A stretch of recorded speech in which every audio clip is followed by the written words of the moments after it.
ಯಾವಾಗಲೂ ಸಾದಾ ಬಜ್ಜಿ ಮಾಡ್ತಾ ಇರ್ತೀವಿ. ಆದರೆ ಈ ರೀತಿ ಮಸಾಲೆ ತುಂಬಿರೋ ಅಂಥ ಆಲೂಗೆಡ್ಡೆ ಗೋಬಿ ಬಜ್ಜಿ ಮಾಡಿದರೆ ಸಂಜೆ ಕಾಫಿ ಟೀ ಜೊತೆಗೆ ಎಕ್ಸಲೆಂಟ್ ಆಗಿರುತ್ತೆ. ಬಜ್ಜಿ ಇಷ್ಟ ಇಲ್ಲದವರು ಸಹ ಈ ರೀತಿ ಹಸಿಮೆಣಸಿನ್ಕಾಯಿ ಶುಂಠಿ ಹಾಕಿ ಮಾಡಿರೋವಂಥ ಈ ಬಜ್ಜಿನ ಮತ್ತೆ ಬೇಕು ಬೇಕು ಅಂತ ಕೇಳಿ ತಿನ್ನೋದು ಗ್ಯಾರಂಟಿ. ಇದನ್ನು ರುಚಿಯಾಗಿ ಹದವಾಗಿ ಮಾಡೋದು ಹೇಗೆ ಅಂತ ನೋಡೋಣ. ನಾನು ಆಶಾ, ನಿಮಗೆಲ್ಲರಿಗೂ ಅಡುಗೆ ಸಾಧನಕ್ಕೆ ಸ್ವಾಗತ.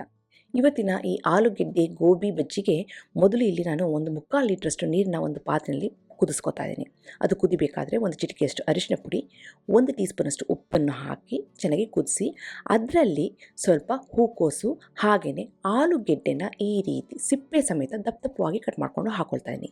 ಈ ರೀತಿ ಬಿಸಿ ನೀರಿನಲ್ಲಿ 1-2 ಕುದಿ ಕುದಿಸೋದ್ರಿಂದ ಏನಾಗುತ್ತೆ ಅಂದರೆ ಇದು ಒಂದು 30-40 ಭಾಗ ಚೆನ್ನಾಗಿ ಬೆಂದುಕೊಳ್ಳುತ್ತೆ, ಜೊತೆಗೆ ಒಳ್ಳೆ ಬಣ್ಣ ಹೀರ್ಕೊಳ್ಳುತ್ತೆ, ಹಾಗೆಯೇ ಸ್ವಲ್ಪ ಉಪ್ಪಿನಂಶ ಹೀರ್ಕೊಳ್ಳೋದ್ರಿಂದ ಬಜ್ಜಿನ ಮಾಡಿದಾಗ ಎಕ್ಸಲೆಂಟಾಗಿ ಬರುತ್ತೆ. ಈಗ ನೋಡಿ, 1-2 ಕುದಿ ಆದಮೇಲೆ ಅಂದರೆ 1-2 ನಿಮಿಷ ಆದಮೇಲೆ ಇದನ್ನು ತೆಗೆದುಬಿಟ್ಟು ಫಿಲ್ಟರ್ ಮಾಡ್ಕೊಳ್ತಾ ಇದ್ದೀನಿ. ಇದಕ್ಕೆ ಒಂದು ಸಿಂಪಲಾಗಿ ಮಸಾಲೆ ರುಬ್ಕೋಬೇಕಾಗುತ್ತೆ. ರುಬ್ಬೋದಕ್ಕಿಂತ ಸಣ್ಣ ಸಣ್ಣದಾಗಿ ಕಟ್ ಮಾಡ್ಕೋಬೇಕು. ಹಾಗಾಗಿ 1 ಇಂಚಿನಷ್ಟು ಶುಂಠಿ, ಒಂದು 3-4 ಹಸಿಮೆಣಸಿನ್ಕಾಯಿ, 1 ಹಿಡಿಯಷ್ಟು ಕೊತ್ತಂಬರಿ ಎಲೆನ ಚಾಪರ್ಗೆ ಹಾಕಿ ಎಷ್ಟು ಸಣ್ಣಕ್ಕೆ ಆಗುತ್ತೋ ಅಷ್ಟು ಸಣ್ಣಕ್ಕೆ ಇಲ್ಲಿ ಕಟ್ ಮಾಡ್ಕೊಳ್ತಾ ಇದ್ದೀನಿ. ಈ ರೀತಿ ಸಣ್ಣಕ್ಕೆ ಕಟ್ ಮಾಡಿ ಹಾಕೋದ್ರಿಂದ ಒಂದು ಟೆಕ್ಸ್ಚರ್ ಸಿಗುತ್ತೆ, ರುಚಿನೂ ಅದ್ಭುತವಾಗಿರುತ್ತೆ. ಚಾಪರ್ ಇಲ್ಲ ಅಂದರೆ ಸಣ್ಣದಾಗಿ ಕಟ್ ಮಾಡ್ಕೋಬೋದು.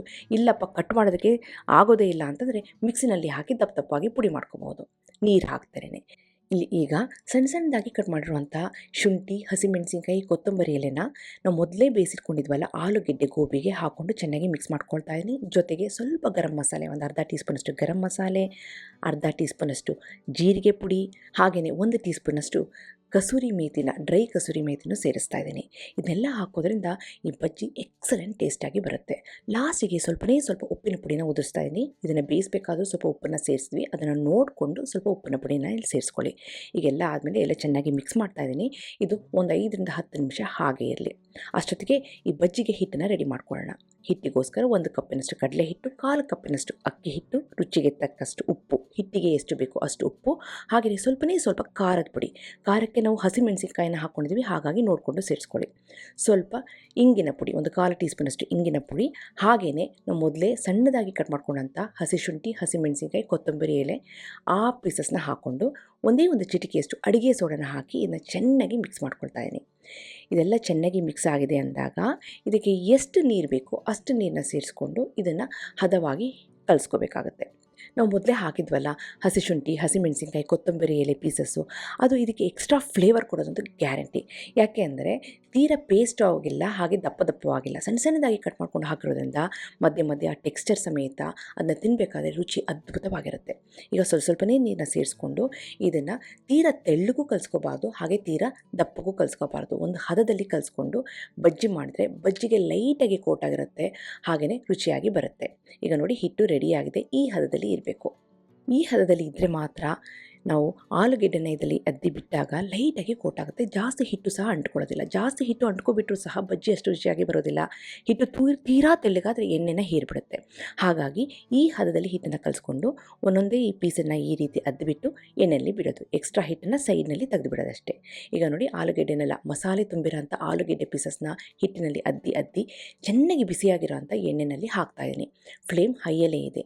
ಒಂದು ಸಾರಿ ಬಜ್ಜಿ ಪೀಸಸ್ನೆಲ್ಲ ಎಣ್ಣೆಯಲ್ಲಿ ಬಿಟ್ಟ ಮೇಲೆ ಫ್ಲೇಮ್ನ ಮೀಡಿಯಮಲ್ಲಿ ಇಟ್ಕೊಂಡು ಬೇಯಿಸಬೇಕಾಗುತ್ತೆ. ಅಕಸ್ಮಾತ್ ಫ್ಲೇಮು ಲೋನಲ್ಲಿಟ್ಕೊಂಡು ನಾವು ಬಜ್ಜಿನ ಹಾಕಿದರೆ ಎಣ್ಣೆನ ಚೆನ್ನಾಗಿ ಹೀರಿಬಿಡುತ್ತೆ ಈ ಬಜ್ಜಿ. ಈಗ ನೋಡಿ, ಒಂದು ಸಾರಿ ಬಜ್ಜಿ ಪೀಸಸ್ನೆಲ್ಲ ಹಾಕಿದ ಮೇಲೆ ಫ್ಲೇಮನ್ನು ಮೀಡಿಯಮಲ್ಲಿ ಇಟ್ಕೊಂಡು 2 ಬದಿನೂ ಸಹ ಚೆನ್ನಾಗಿ ಬೇಯಿಸಬೇಕಾಗುತ್ತೆ. ಬಜ್ಜಿ ಎಣ್ಣೆ ಹೀರಿದ ಹಾಗೆ ರುಚಿಯಾಗಿ ಬರಬೇಕು ಅಂದರೆ ನಾವು ಫ್ಲೇಮನ್ನು ಯಾವ ರೀತಿ ಇಟ್ಕೊಳ್ತೀವಿ ಅದು ತುಂಬಾ ಮುಖ್ಯ. ಮೊದಲು ಚೆನ್ನಾಗಿ ಎಣ್ಣೆನ ಕಾಯಿಸಬೇಕು. ಫ್ಲೇಮ್ನ ಹೈಯಲ್ಲಿ ಇಟ್ಕೊಂಡು ಆಲೂಗೆಡ್ಡೆ ಪೀಸಸ್ನೆಲ್ಲ ಬಿಟ್ಟಾದಮೇಲೆ ಫ್ಲೇಮ್ನ ಮೀಡಿಯಮಲ್ಲಿ ಇಟ್ಕೊಂಡು ಬೇಯಿಸಿದ್ರೆ ಬಜ್ಜಿ ಎಣ್ಣೆನೇ ಹೀರೋದಿಲ್ಲ. ಈಗ ನೋಡಿದ್ರೆ ರುಚಿಯಾದಂಥ ಮಸಾಲೆ ತುಂಬಿದ ಆಲೂಗೆಡ್ಡೆ ಬಜ್ಜಿ ರೆಡಿಯಾಗಿದೆ. ಅದೇ ಹಿಟ್ಟಿಗೆ ನಾವು ಮಸಾಲೆ ತುಂಬಿರೋಂಥ ಗೋಬಿ ಅಂದರೆ ಹೂಕೋಸನ್ನು ಹಾಕ್ಕೊಂಡು ನಾನು ಫ್ರೈ ಮಾಡ್ಕೊಳ್ತಾ ಇದ್ದೀನಿ. ಗೋಬಿ ಬಜ್ಜಿನೂ ಎಕ್ಸಲೆಂಟ್ ಆಗಿರುತ್ತೆ. ಯಾಕೆಂದರೆ ಇದನ್ನು ನಾವು ಮೊದಲೇ ಒಂದು ಸಾರಿ ಬೇಯಿಸ್ಕೊಂಡಿದ್ದೀವಿ, ಜೊತೆಗೆ ಮಸಾಲೆ ಪುಡಿನೆಲ್ಲ ಸೇರಿಸಿ ನಾವು ನೆನೆಸಿರೋದ್ರಿಂದ ಮಸಾಲೆಯನ್ನು ಹೀರಿರೋಂಥ ಗೋಬಿನ ಈ ಹಿಟ್ಟಿನಲ್ಲಿ ಅದ್ದಿ ಎಣ್ಣೆಯಲ್ಲಿ ಕರೆದು ತಿನ್ನಬೇಕಾದ್ರೆ ಅದ್ಭುತವಾಗಿರುತ್ತೆ. ಈಗಲೂ ಸಹ ಸೇಮ್ ನಾವು ಹೇಗೆ ಆಲೂಗೆಡ್ಡೆನ ಬೇಯಿಸಿದ್ವೋ ಅದೇ ರೀತಿ ಮೊದಲು ಫ್ಲೇಮನ್ನು ಹೈಯಲ್ಲಿ ಇಟ್ಕೊಂಡು ಗೋಬಿ ಪೀಸಸ್ನೆಲ್ಲ ಹಾಕಿದ ಮೇಲೆ ಫ್ಲೇಮ್ನ ಮೀಡಿಯಮಲ್ಲಿ ಇಟ್ಕೊಂಡು ಇದನ್ನ ಬೇಯಿಸಬೇಕಾಗುತ್ತೆ. ಒಳಗಡೆವರೆಗೂ ಸಹ ಹಿಟ್ಟು ಹೋಗಿರುತ್ತಲ್ವ, ಅದೆಲ್ಲ ಚೆನ್ನಾಗಿ ಬೇಯಬೇಕು ಅಂದರೆ ಈ ರೀತಿಯೇ ಬೇಯಿಸಬೇಕಾಗುತ್ತೆ. ಈಗ ರುಚಿಯಾಗಿರೋಂಥ ಬಜ್ಜಿ ಏನೋ ರೆಡಿಯಾಗಿದೆ. ಇದನ್ನು ಪ್ಯಾಕ್ ಮಾಡಬೇಕು ಅಂದರೆ ಆಡಿ ಯೂನಿ ರ್ಯಾಪ್ ಅವರ ಪೇಪರ್ ಸ್ನ್ಯಾಕ್ಸ್ ಪ್ಯಾಕ್ ಅಂತ ಸಿಗುತ್ತೆ. ತುಂಬಾ ಕನ್ವೀನಿಯೆಂಟ್ ಆಗಿರುತ್ತೆ ಸ್ನ್ಯಾಕ್ಸ್ನ ಐಟಮ್ಸ್ನ ಪ್ಯಾಕ್ ಮಾಡೋದಕ್ಕೆ. ಬಜ್ಜಿ, ಪರಾಟ, ಚಪಾತಿ, ಸ್ಯಾಂಡ್ವಿಚ್ ಪ್ಯಾಕ್ ಮಾಡೋದಕ್ಕೂ ಎಕ್ಸಲೆಂಟ್. ಸಿಂಪಲ್ಲಾಗಿ ಪ್ಯಾಕ್ ಮಾಡಿ ರೆಡಿಯಾಗಿದೆ. ಈ ಮಸಾಲೆ ತುಂಬಿರೋಂಥ ಆಲೂಗೆಡ್ಡೆ ಬಜ್ಜಿ, ಗೋಬಿ ಬಜ್ಜಿ ರೆಡಿಯಾಗಿದೆ. ಏನೂ ಬೇಡ, ಹಾಗೇ ತಿನ್ಬೋದು. ಕಾಫಿ ಟೀ ಜೊತೆ ಈ ರೀತಿ ಮಸಾಲೆ ತುಂಬಿರೋಂಥ ಬಜ್ಜಿ ಕೊಟ್ಬಿಟ್ರಂತೂ ಅದ್ಭುತವಾದಂಥ ಕಾಂಬಿನೇಷನ್ನು. ಇದ್ರ ರುಚಿನ ಇನ್ನೂ ಹೆಚ್ಚು ಮಾಡಬೇಕು ಅಂದರೆ ಈ ರೀತಿ ಬೆಳ್ಳುಳ್ಳಿ ಚಟ್ನಿನೋ ಅಥವಾ ಈರುಳ್ಳಿ ಚಟ್ನಿನೋ ಮಾಡಿಕೊಟ್ರಂತೂ ಕೇಳೋದೇ ಬೇಡ, ಟೇಸ್ಟು ನೆಕ್ಸ್ಟ್ ಲೆವೆಲ್ಗೆ ಹೋಗಿರುತ್ತೆ.